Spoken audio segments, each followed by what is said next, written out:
আসসালামু আলাইকুম সবাইকে। নবম দশম শ্রেণীর মানুষজন, আশা করি তোমরা সবাই অনেক অনেক ভালো আছো। সবাইকে আমাদের এই যে একটা কমপ্লিট চ্যাপ্টার ব্রেকডাউনের সিরিজ, সেইটার সাধারণ গণিত পর্বে অনেক অনেক স্বাগতম।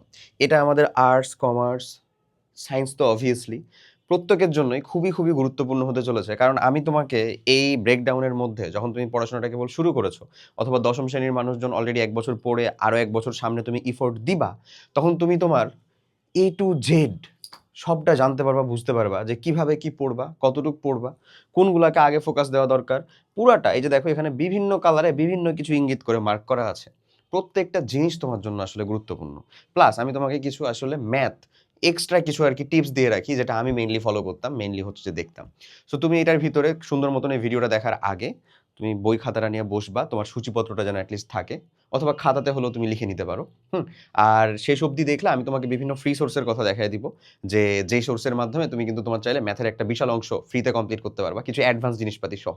ঠিক আছে, তাহলে চলো শুরু করা যাক, এবং তোমাদের কাছ থেকে কিছু ইনপুট নেওয়ার আছে। সো লাস্ট অব্দি অবভিয়াসলি দেখো। চলো, আমি যখন নিজে নবম দশম শ্রেণীতে পড়াশোনা করতাম, বিশেষ করে 9-এ, তখন ওইখানে আমাদের প্রথম একজন স্যার নিয়োগপ্রাপ্ত হয়ে আসেন। সো আমাদের হাই স্কুলের মধ্যে স্যার আসছেন, তো আম, কি বলে, স্যারের খুব বেশ একটা আগে থেকে ফ্যান ফলোয়ার ছিল, বুঝছো। পরে স্যার নিয়োগপ্রাপ্ত হয়ে আমাদের স্কুলে আসছেন, মানে ট্রান্সফার নিয়ে আসলে মেইনলি। সো আমরা তো খুবই মানে আর কি এক্সাইটেড যে লেটস সি স্যার আসলে কেমন আমাদের ডেলিভার করতে পারেন, এবং উনি আর কি খুব ভালো মতনই ডেলিভার করতে পারলেন, যেরকমটা আমরা চিন্তা করতেছিলাম। ম্যাথে আমাদের অনেক ভয়, অনেক আশঙ্কা উনি কাটাই দিয়েছিলেন, বিশেষ করে সবার যে কমন একটা জায়গা, লেটস সে জিওমেট্রি, জ্যামিতি। জ্যামিতি আসলে তুমি যদি ওই সঠিক মেন্টরিংয়ে না থাকো এবং রাইট মেন্টরের কাছ থেকে না শিখো, তাহলে জ্যামিতি শিখতে পারাটা না অনেক কঠিন। এটা আমি অন্তত ফার্মলি বিশ্বাস করি। হ্যাঁ, খালি মুখস্থ করাই হবে, লাভের লাভ কিছু হবে না। Let's say what ever. স্যারের একটা কথা খুবই খুবই প্রচলিত ছিল, যেটা আমি আজকে তোমাদের সামনে এক্সপ্লেন করতে চাই। সেটা হইল যে ম্যাথ চোখ দিয়ে না, হাত দিয়ে করা লাগে। এই কথা উনি বলতোই। যে ছেলে পরীক্ষায় খারাপ করতো ওরেও বলতো, যে ছেলে ভালো করতো ওরেও বলতো। মানে লেসে একদিনের ক্লাসে উনি হচ্ছে এই কথা বলবেন, এরকমটা হইতেই পারে না। ম্যাথ চোখ দিয়ে না, ম্যাথ হাত দিয়ে করা লাগে। হ্যাঁ, সো আসলে এটা অনেক গুরুত্বপূর্ণ একটা লেসন। আমরা অনেকে ম্যাথ পড়ে যায়, বাট ম্যাথ পড়ার জিনিস না ভাইয়া। এটা লিটারালি হচ্ছে যে করার জিনিস, মানে এটা প্র্যাকটিস করতে হয়। এটা অ্যাকচুয়ালি টেক টাইমস, এটা সময় নিবে। বাট ওয়ান্স ইউ ওভারকাম, একবার তুমি যদি এটা ওভারকাম করতে পারো, এটা তোমার ভিতরে আজীবন আজীবন থেকে যাবে। বলো, তুমি তুমি তো ক্লাস 6, 7, 8-এর দিকে সরল করতা না? বদমাস দিয়ে আগে ভাগ করবা না, আগে এর কাজ করবা নাকি আগে যোগ করবা নাকি আগে গুণ করবা? ওগুলা কি তোমার আসলে, তুমি যদি এটা করে থাকো, ওগুলা কি তুমি ভুলবা? ভুলবা না। a+b হোল স্কোয়ারের সূত্র a+b ইন্টু স্কোয়ার করে তো সরি সরি, ওগুলাতে যাওয়া যাবে না। তো যাই হোক, ওই যে a+b তার হোল স্কোয়ারের সূত্রটা কি, a² + 2ac+b², এই জিনিসগুলো কি তুমি সহজে ভুলবা? ভুলবা না। তো মজাদার জিনিসটা এইটাই, তুমি এটা একবার ওভারকাম করলে আজীবন তোমার এটা মনে থাকতে হচ্ছে বাধ্য। আর যখন তুমি 8 থেকে কেবল 9-এ উঠলা, তখন তো তোমার কাছে বিভিন্ন জিনিসপাতি নতুনভাবে যুক্ত হয়েছে, লাইক ত্রিকোণমিতি যে জিনিসটা, এটা কই থেকে আসলো, এবং তোমার কাছ থেকে একটা জিনিস লিটারালি চলে গেছে। হ্যাঁ, এবং বিলিভ মি, তুমি এই জীবনে সামনে আর যত সায়েন্স পড়বা না কেন, এই জিনিসটা আর পড়া লাগবে না। পাটিগণিত একেবারে গেছে তোমার জীবন থেকে, আর লাগবেই না পাটিগণিত নিয়ে প্যারা খাওয়া। এখন আসে হচ্ছে বীজগণিত, জ্যামিতি। ইভেন তো আমি তোমাকে আরেকটা জিনিস জানাই রাখি, এই যে নবম দশম শ্রেণী পার করে যে তুমি মানে 11, 12-এ উঠবা, তখন থেকে ভাই জ্যামিতিও পড়া লাগবে না। হ্যাঁ, পড়া লাগবে। জ্যামিতির ভিতরে বীজগণিতের মতন ম্যাথ মনে হবে, যে জ্যামিতিতে ম্যাথ করতে হচ্ছে। মানে যে জ্যামিতিতে আমরা এখন কি করি, মানে ত্রিভুজ সর্বসম করে এই প্রমাণ করি, আঁকি করি, সম্পাদ্য উপপাদ্য করি না, ওগুলা করা লাগবে না। বুঝছো? ওকে। সো আশা করি জিনিসটা বুঝছো। তোমাকে একটা জিনিস ম্যাথের ভিতরে ক্লিয়ার করতে হবে, তুমি যখন নবম দশম শ্রেণীতে আছো, তখন সাধারণ গণিতে আমার 4টা সেকশন আছে। প্রথম সেকশনের ভিতরে আছে হচ্ছে লিটারালি বীজগণিত। বীজগণিতের দেখো, আমি যদি এই যে সবুজ কালারের যে চ্যাপ্টারগুলো, এগুলো বীজগণিত, বাস্তব সংখ্যা, সেট ফাংশন, বীজগণিতিক রাশি, সূচক লগারিদম, এক চলক বিশিষ্ট সমীকরণ, তারপর হচ্ছে বীজগণিতিক অনুপাত সমানুপাত, দুই চলক বিশিষ্ট সরল সমীকরণ, সসীম ধারা, এগুলা হচ্ছে আমাদের বীজগণিতের চ্যাপ্টার। বীজগণিতের চ্যাপ্টার থেকে তোমাকে মিনিমাম মানে 4টা সেকশন থেকে কিন্তু কোয়েশ্চেনারিজ থাকবে। বুঝছো? টোটালে তো আমাদের 7টা কোয়েশ্চেন আগে উত্তর করতে হতো, এখন তো আমাদের 7টা লাগবে না, এখন তো আমাদের 5টা কোয়েশ্চেন উত্তর করা লাগবে। বাট এই যে প্রত্যেকটা সেকশন থেকে একটা করে করাই লাগবে, আর শর্ট কোয়েশ্চেন তো কিছু অ্যাড হয়েছে। সো বুঝছো, এটা একটা সেকশন। এর পরেরটা যদি আমি বলি, নেক্সট সেকশনটা হচ্ছে লাইক, আমি জ্যামিতিতে যেতে চাচ্ছি না, আমি ধরো ত্রিকোণমিতিতে যেতে চাচ্ছি। ত্রিকোণমিতিক অনুপাত, দূরত্ব, উচ্চতা, তারপরে হচ্ছে আমাদের এই এবং পরিমিতি, এই তিনটা মিলে হয় হচ্ছে ত্রিকোণমিতি ও পরিমিতি। এখান থেকে একটা উত্তর করা লাগবে তোমার। রেড করাগুলা হচ্ছে আমাদের জিওমেট্রি, রেখা, কোণ, ত্রিভুজ, ব্যবহারিক জ্যামিতি, বৃত্ত, অনুপাত, সদৃশ্যতা, প্রতিসমতা, ক্ষেত্রফল সম্পর্কিত উপপাদ্য, সম্পাদ্য। এটা হলো তোমার 3 নাম্বার সেকশন, এবং 4 নাম্বার ভেরি লাস্ট সেকশন হচ্ছে পরিসংখ্যান, ও একাই একটা সেকশন, ওখান থেকে কোশ্চেনারিজ থাকবে। ক্লিয়ার? সো এই 4টা সেকশনে তোমাকে মেক শিওর করতে হবে, যেহেতু প্রত্যেকটা থেকে উত্তর করতেই হচ্ছে, তাহলে সেকশন ভিত্তিক তোমাকে এক্সপার্টাইজ হইতেই হবে। তুমি সেকশন ধরো তুমি হচ্ছে যে সবগুলাতে খুবই ভালো পারো, জ্যামিতিতে একটাও তুমি পারো না, লস। তুমি ultimately in the long run ভালো রেজাল্ট করতে পারবা না। সো তোমাকে প্রত্যেকটা সেকশন ভিত্তিক কিছু জায়গাতে অবভিয়াসলি ভালো করতে হবে, এবং একটা শর্টকাট ট্রিক শেখো। হতেই পারে যখন জ্যামিতি 5টা চ্যাপ্টার আছে, হতেই পারে তুমি হচ্ছে যে এই যে মানে এই রেখাকোণ ত্রিভুজটা বুঝো না, যেরকমটা আমি একটু কম বুঝতাম এটা, বাট এই যে বৃত্ত দিয়ে তুমি কাভার আপ করে ফেলবা, কারণ বৃত্ত থেকে তো কোশ্চেন থাকবে, করে ফেলবা। হ্যাঁ, এখন তোমার হাফ ইয়ারলি পরীক্ষাতে বৃত্ত আর রেখাকোণের ত্রিভুজের ভিতরে একটা মাত্র চ্যাপ্টার আছে, তখন তো তোমাকে পড়তেই হচ্ছে, তখন তো আসলে কোনো উপায় নাই। But in the long run যখন তুমি হচ্ছে যে টোটাল সাম চিন্তা করতেছো, মানে একেবারে হোল চিন্তা ভাবনা করতেছো যে তুমি এসএসসি বোর্ডে বসবা, তখন তো তোমার জন্য এটা কিছুটা সুবিধা এনে দিতে পারবে, পারবে না? এবং ইম্পর্টেন্স বুঝতে হবে। দেখো, রেখাকোণ ত্রিভুজের থেকে আমাদের বৃত্ত আর ব্যবহারিক জ্যামিতি অনেক বেশি গুরুত্বপূর্ণ। আমি ওখানে যাবো চ্যাপ্টার ইম্পর্টেন্সে। তাহলে আশা করি বুঝছো আমাদের বিষয় ভিত্তিক মানে সেকশন ভিত্তিক অবভিয়াসলি এক্সপার্টিস হইতে হবে। জ্যামিতিকে বেসিক থেকে ধরো, ওই যে বললাম জ্যামিতির জিনিসটা সব থেকে বেশি, এখানে যারা উপস্থিত আছো বুকে হাত রেখা বলো, সব থেকে বেশি প্যারা খাও কোনটাতে? কমেন্ট করো তো, কমেন্ট করে এক্ষুনি জানাও, পজ করো, কমেন্ট করে জানাও যে এই ম্যাথের ভিতরে সব থেকে বেশি প্যারা খাও। যারা টেনের তারা তো অবভিয়াসলি খাইতেছো, যারা খেতে চলেছো, যাদের কাছে মানে হ্যাঁ তুমি তো ম্যাথ করতে এর আগে করিও না, করো নাই সাধারণ গণিত, কোন জায়গার ভিতরে সব থেকে বেশি প্যারা খাও?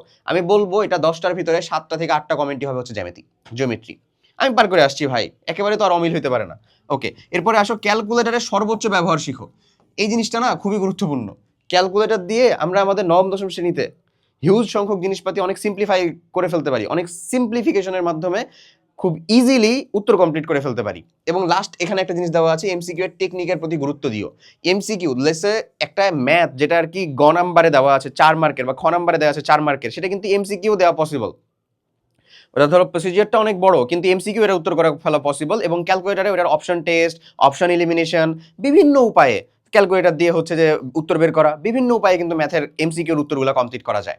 এই জিনিসপাতিগুলা যারা একেবারে নতুন শিখতেছো, আমি এটা অন্তত গ্যারান্টি দিব, আমার এই ভিডিও ওয়াচার মানুষজনদের ভিতরে মিনিমাম মানে অ্যাটলিস্ট এই যে ধরো যদি যতজন দেখতেছে 100 জনের ভিতরে আমি বলবো যে 55+ মানুষজন এই জিনিসগুলো নতুন শিখতেছে, অথবা শিখলেও আগে তারা এটাকে প্র্যাকটিস করতো না, আমলে নিত না, মানে ট্যাবু ভাবে ভাবতো যে আরে না আমি গতানুগতিক ভাবে পড়বো।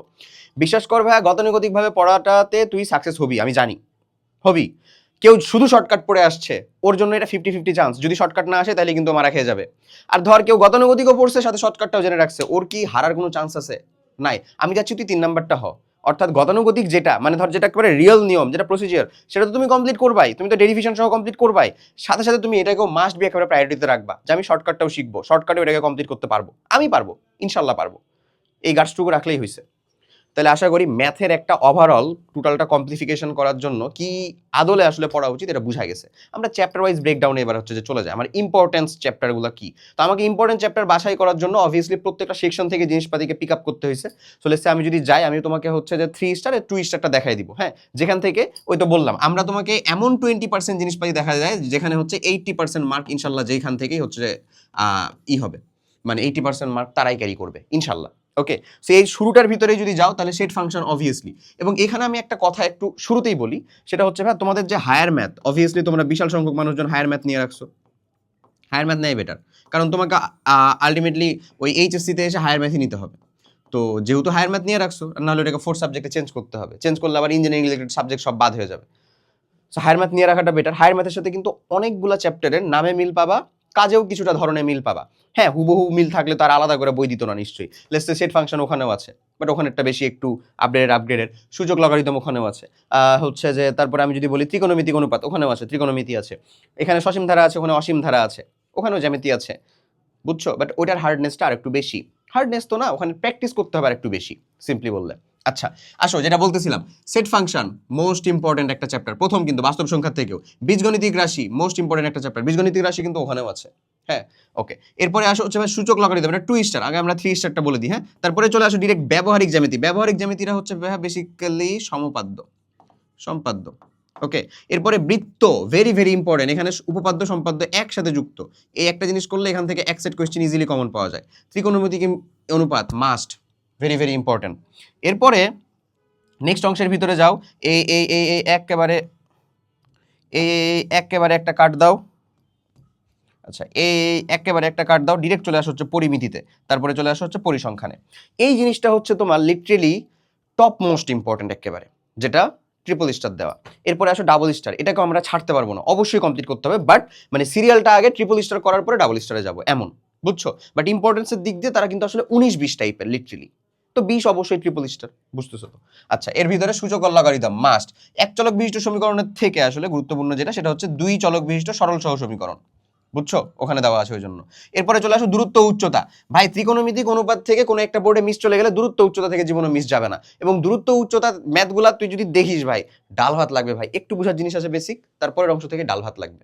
তো এখানে মানে এই যে কিছু চ্যাপ্টার আছে না যেগুলোর ROI অনেক হাই, মানে তুমি হচ্ছে যে ইনভেস্ট কম করবা, রিটার্ন অনেক বেশি পাবা, বুঝছো? মানে তুমি হচ্ছে ইনপুট খুব খুব কম দিব বলবো না আমি, মানে ওই যে বেসিক একেবারে মিনিমাম লেভেলে দিলেও দেখা যায় যে ইনপুট অনেক মানে আউটপুট অনেক বেশি পাওয়া যাবে। যেমন ধরো বীজগণিতিক রাশি, এরকম কিছু চ্যাপ্টার আছে, সূচক লগারিদম, এমন কিছু চ্যাপ্টার আছে একটু উল্টা পাল্টা ঘুরিয়ে পেঁচিয়ে দিতেই পারে। ধরো ক খ তুমি পারতেছো, মানে 6 মার্ক পারতেছো, 4 মার্কের একটা কমন পড়তেছে না, অথবা 8 মার্ক পারতেছো, 2 মার্কের কমন পড়তেছে না। বাট এই যে যেমন হচ্ছে পরিমিতি দূরত্ব উচ্চতা, এটা এমন একটা চ্যাপ্টার 10টাই তোর কমন পড়বে, 10 মার্কই কমন পড়বে, আনলেস ওখান থেকে কোয়েশ্চেন আসবে কিনা, ওই জন্যই তো ডাবল স্টারে দেওয়া।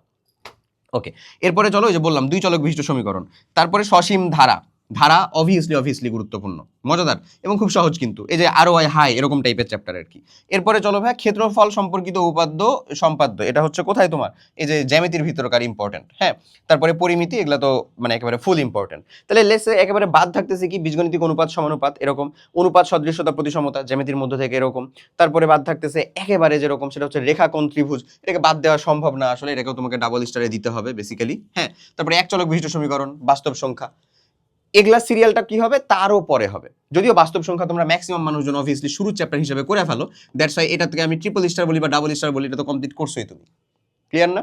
এখন যদি আমি একটু ব্রেকডাউনে যাই, এগুলা প্রত্যেকটা জিনিস কমপ্লিট করতে আমাদের on an average exactly time ফ্রেমটা কেমন লাগবে, হ্যাঁ। তাহলে তুমি বাস্তব সংখ্যা থেকে যখন শুরু করবা, বাস্তব সংখ্যা জিনিসটা যখন শুরু করতে চলেছো, তোমাকে এইটা পড়াশোনা করতে টোটালে টাইম লাগবে হচ্ছে 5 to 7 আওয়ার্স, আর কিচ্ছু না। মানে ইন টোটালে এই যাবৎকালে তুমি 5 থেকে 7 ঘন্টার ভিতরে পুরো বাস্তব সংখ্যাটাকে সাম আপ করে ফেলতে পারবা, ইনক্লুডিং তোমার MCQ আর CQ প্র্যাকটিস। ওকে, সেট ফাংশনে তোমাকে একটু টাইম দিতে হবে, এবং আমি ইচ্ছা করে চাই তুমি এখানে টাইম দাও, সো তুমি এখানে 12 to 14 আওয়ার্সে কমপ্লিট করবা। ওকে, ইন টোটালে বীজগণিতিক রাশির কথা যদি চিন্তা করো, এখানেও তোমার টাইম লাগবে, এটা তোমার 16 আওয়ার্স মতন টাইম লাগবে, প্লাস প্লাস দাও, সমস্যা নাই। সূচক লগারিদম 14 to 16 আওয়ার্স দাও, সমস্যা নাই। কারণ এটাতে তুমি কেন ইনভেস্ট করতেছো ভাই জানো? কজ কারণটা হলো এটার ভিতরে তুমি ইনভেস্ট করলে কিন্তু রিটার্ন পাবা কোথায়, ওই যে তোমার হায়ার ম্যাথের ভিতরে আছে ওইটা, সো রিটার্ন পাবা, রিটার্ন পাওয়ার জন্য তুমি ওখানে ইনভেস্ট করতেই পারো। এক চলক বিশিষ্ট সমীকরণ নট টু মাচ টাইম, এটা কনজিউম করবে 6 to 8 আওয়ার্স, এর বেশি টাইম সে কনজিউম করবে না। রেখা এই যে কনজিউম করবে এটা 20 to 22 আওয়ার্স অবভিয়াসলি কনজিউম করবে। জ্যামিতি টাইম দিয়ে বুঝবো, ব্যবহারিক জ্যামিতি সেম টু সেম, ব্যবহারিক জ্যামিতিও যদি আমরা কমপ্লিট করতে চাই, এই ব্যবহারিক জ্যামিতি কমপ্লিট করবো আমরা এক্স্যাক্ট 20 to 22 আওয়ার্স। এগুলো কিন্তু আরো বেশি সময় লাগতে পারে, বুঝছো কেন বলতেছি? উপপাদ্য আছে, সম্পাদ্য আছে, দুইটারই গুরুত্ব আছে অবশ্যই। বৃত্ত 20 to 22 আওয়ার্স এগেইন। ওকে, এরপরে আসো ত্রিকোণমিতিক অনুপাত, এই চ্যাপ্টারটা কমপ্লিট করতে গেলে তোমাকে 18 থেকে 20 আওয়ার্স দিলেই এনাফ। ওকে, দূরত্ব উচ্চতা 16 to 18 আওয়ার্স। বীজগণিতিক অনুপাত সমানুপাত, এই চ্যাপ্টারের জন্য খুব বেশি টাইম লাগবে না ভাই, তোমার 8 to 10 আওয়ার্স দিলেই হবে। ওকে, মাঝে মধ্যে ওই যে কোয়েশ্চেন মিক্স করলে ক খ এক আড্ডা দিয়ে দেয় এখান থেকে। দুই চলক বিশিষ্ট সমীকরণ যখন তুমি কমপ্লিট করতে চলেছো, তখন তোমাকে কতটুকু টাইম দেওয়া লাগবে, এটা তুমি 12 to 14 আওয়ার্স দিবা। সসীম ধারা 16 আওয়ার্স। অনুপাত সদৃশ্যতা প্রতিসমতা, এই চ্যাপ্টারের জন্য এটার ইম্পর্টেন্স খুব বেশি না, সো তুমি এটাকে 12 আওয়ার্স, লেস দ্যান 12 আওয়ার্স দিবা আর কি। এরপরে ক্ষেত্রফল সম্পর্কিত উপাদ্য, এটা তুমি 12 to 14 আওয়ার্স দিবা। পরিমিতি টাইম দাও 18 to 20 আওয়ার্স, এটাতে আরও বেশি টাইম দাও 20 to 22 আওয়ার্স। দেখো টোটাল টাইম লাইন তুমি বুঝছো, এই রকম টাইম লাগবে। তুমি টোটাল সাম আপ করো, তারপরে তোমার যতগুলো ওয়ার্কিং ডেজ আছে সেটা দিয়ে ভাগ করে দেখো, ইনশাল্লাহ এই টাইমগুলো এনাফ, মোর দ্যান এনাফ, বুঝছো? এবং এগুলার একটা ইজিলি তুমি রেঞ্জ পেয়ে যাবা যখন তুমি হচ্ছে যে আসলে বেসিক্যালি ক্লাস দেখতে যাবা। লেটসে তুমি যদি ক্লাসগুলোকেও ফ্রিতে কিছু ক্লাস কমপ্লিট করতে চাও, আমাদের ইনফিনিটি স্কুলে যেতে পারো। এখানে তোমাদেরকে তোমার হাফ ইয়ারলি অ্যাটলিস্ট শুরুর দিকের সিটি এই অংশগুলোর মধ্যে যতটুকু দরকার তা কিন্তু ইজিলি কমপ্লিট করতে পারবে। এই যে প্লে লিস্টের ভিতরে ঢুকলে দেখবা সোহান ভাইয়া সুন্দর মতন হচ্ছে যে বাস্তব সংখ্যার যে ক্লাস, এটা কিন্তু দিয়ে দেওয়া আছে। এই সাধারণ ম্যাথের, হায়ার ম্যাথের, জেনারেল ম্যাথের ক্লাস, এই যে ধরো সাধারণ গণিত দুইটা চ্যাপ্টার পর্যন্ত দেওয়া আছে, সামি ভাইয়ের ক্লাস দেওয়া আছে। এই দেখো লেটসে এই ক্লাসটা, এই যে এটা বাস্তব সংখ্যার ক্লাস, মানে একেবারে তোমার যতটুকু দরকার বা প্রয়োজন ততটুকু পর্যন্ত এখানে দেওয়া। দেখো এটা প্রায় 19,000 মানুষজন কমপ্লিট করছে এর বাস্তব সংখ্যা, তোমার সোহান ভাইয়া ক্লাস নিতেছে। সো এগুলো সব প্রিমিয়াম ক্লাস, এগুলো আমাদের মানে পেইড প্রোগ্রামের ক্লাস, যেটার একটা অংশ যা সম্পূর্ণ ফ্রিতে করে দেওয়া আছে, তুমি চাইলে এখান থেকে ফ্রিতেই কমপ্লিট করতে পারবা এই অংশটুকু। বুঝা গেছে? এটা আমরা রুটিন ওয়াইজ পাবলিশ করি, যেটাও তুমি কিন্তু আমাদের কমিউনিটি ট্যাবের পোস্ট আছে যেটা, সেখান থেকে পেয়ে যাবা। কমিউনিটি ট্যাবের পোস্ট থেকে ওটা দেখতে পেয়ে যাবা। ওটার সাথে সাথে কিন্তু সেট ফাংশন পর্যন্ত টোটালটা কমপ্লিট করে দেওয়া আছে। বুঝা গেছে? তো হোপসো তুমি বুঝতে পারছো। তুমি চাইলে এখান থেকে ফ্রিতেই কমপ্লিট করে ফেলতে পারবা। আর যারা আমাদের কমপ্লিট একাডেমিক প্রোগ্রামে আছো, সেখানে তো সবগুলো ক্লাস অলরেডি দেওয়া আছে। তুমি তোমার সিরিয়াল অনুযায়ী, তুমি তোমার প্রায়োরিটি অনুযায়ী নিজে পড়া শুরু করো। আর এক্সামে যা আছে সেটারও প্রায়োরিটি দাও, অ্যাজ ওয়েল অ্যাজ যেই ক্লাসগুলো নিয়ে ইস্যু লাগতেছে তোমার কাছে, সেটা আমাদেরকে জানাতে পারো। আমরা সোহান ভাইয়া, সামি ভাইয়া, সাইদ ভাইয়া, এদের দ্বারা হচ্ছে সেই ক্লাসগুলোকে লিটারেলি রিপ্লেস করে দেবো। ইভেন তো মনির স্যারের সাথে আমাদের কথা হয়েছে, উনিও যেন আমাদের তোমাদের জন্য কিছু ক্লাসগুলো নিয়ে দেয়, যেন তোমরা আরও বেশি ভালো বুঝতে পারো, ম্যাথটাকে ফিল করতে পারো। ঠিক আছে? সো হোপসো সাধারণ গণিত নিয়ে কোনো প্যারা হবে না, আরামসে তোমরা কমপ্লিট করতে পারবা এবং ফ্রিতে এতটুকু কমপ্লিট করতে পারবা। আর পুরোটুকু কমপ্লিট করার জন্য ডিসক্রিপশন ও কমেন্ট বক্সে আমাদের কমপ্লিট একাডেমিক প্রোগ্রামের লিঙ্ক দেওয়া আছে, সেখানে ইজিলি যুক্ত হয়ে যেতে পারো। তুমি চাইলে আমাদের ম্যাথের সোলো মাইক্রো কোর্সও নিতে পারো, প্রত্যেকটারই অপশন তুমি অ্যাভেলেবল পাবা। বাট আমার সিম্পল সাজেশন হচ্ছে কমপ্লিট একাডেমিক প্রোগ্রাম। এক প্রোগ্রামে তোমার 1 বছর 2 বছর যে সময়টুকু আছে সবটুকুর সম্পূর্ণ সমাধান। সো হোপসো বুঝাই গেছে। সবাই অনেক অনেক ভালো থাকো। তোমার এক্স্যাক্ট যে দুর্বল জায়গা সেটা অবভিয়াসলি কমেন্ট করো, আমি নিজে দেখব। সেটাকে আমরা চ্যাপ্টার ওয়াইজ ব্রেকডাউন, আর এটা তো হচ্ছে যে পুরো ধরো হচ্ছে যে মানে অধ্যায়ভিত্তিক কমপ্লিট ব্রেকডাউন, মানে সবগুলো অধ্যায় নিয়ে আলোচনা। চ্যাপ্টার ওয়াইজ ব্রেকডাউনে অবশ্যই ওই সেকশনটাকে আগে আমরা রাখবো। সবাই অনেক ভালো থাকো। আল্লাহ হাফেজ। আসসালামু আলাইকুম।